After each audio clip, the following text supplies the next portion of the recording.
Devils Football Club played the first non-interesting game of the season, but the Devils Football Club could not let this game pass by without incident. Josh Sexton, Kev Walsh, Andy Bell.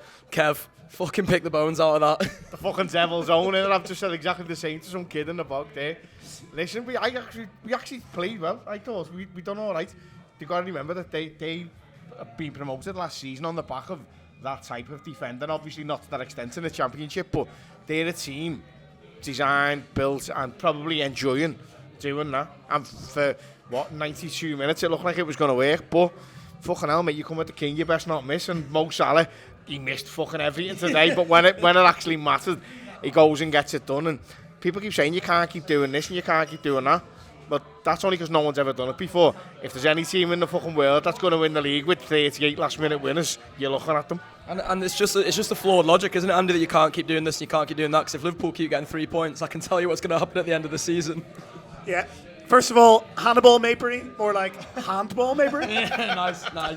I echo what Kev said. Burnley's it's probably your easiest pair of games in the season. Burnley home and away. I mean, they're not a good team. They're in a weird juxtaposition of Burnley Football Club. You expect to be really difficult, really horrible, really physical, but then they've got Scott Parker there who tries to play a little bit, and it just ended up that Liverpool had the entirety of the ball for more or less the entirety of the game. They have a couple of flurries, but at one point I think we're 93% possession for the last 10 minutes, which is just insane. And I would be very, very surprised if they put up any sort of a fight this season, with the greatest respect to them. I mean, they gave Man United a game, but so could my under-11s at this point, to be completely honest. And yeah, there was just a load of Liverpool being in and around the edge of their box all the time, maybe not quite creating the chance, not getting that final ball, but you did sort of always feel like it was going to come. And just shout out to Mo Salah, who has skied his last 2 penalties. To still go high with that penalty takes a serious amount of courage. But I said, pre-season, just tested out. Charity Shield doesn't really matter. When it matters, he was bringing his range down. He just got it spot on at the perfect time for us. I always think back to that Fergusonism, Kev, where he basically said that United didn't used to lose games of football, they just run out of time. Yeah. And what I love so far this season is that Liverpool are being so patient. They were so patient in that game today, and they had to be. They were frustrated over and over again. You've mentioned Mo Salah's, basically poor decision-making throughout the whole of the game, but then once again, he just said, come at the king, you best not miss. And in the crucial moments, he always stands up and is counted for. Yeah, 100%. Listen, that was one of the worst games he's probably ever had for Liverpool, if we're being all honest for it. But it doesn't matter. It literally doesn't matter. When we needed somebody to score what became a really high-pressure penalty, he steps up, and as Andy says, he's missed his last couple. No problem. Bang. It's just in the back of the net.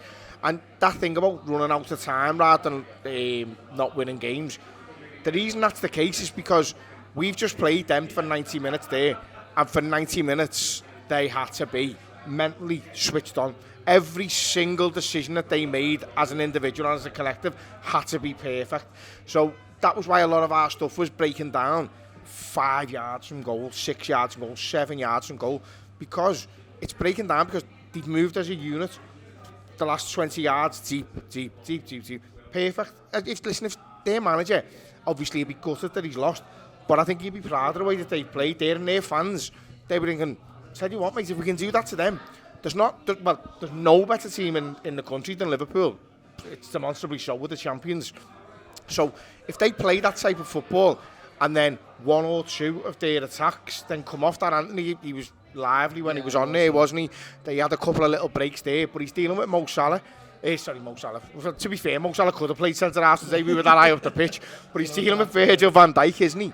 So I think I had them pegged for probably bottom place, like we've seen before. But if you look at all 3 of the promoted teams now, you could probably make an argument that they might not go down, whereas previously that hasn't been the case. And listen, sometimes when you play a match like that, you come off it and go, they'll give everyone a game then. And then you watch them for the next 3 games and you get beat 18-0 3 times. That was the thing, like you said about how good defending they were in the Championship last season. They've conceded a fair few already this season. I said to Neil going into the game, I was worried it was going to be another one of those Dubravka masterclasses, because I'm sure he's had one against us before, but one of those games like Alex McCarthy always used to have them against us, where you turn up to a team who concede loads of goals and suddenly the keeper makes about 13 saves. It didn't quite work out that today, but more so because Liverpool didn't create very much. But that's the thing, isn't it? So they've got that strong base to play that defensive football from.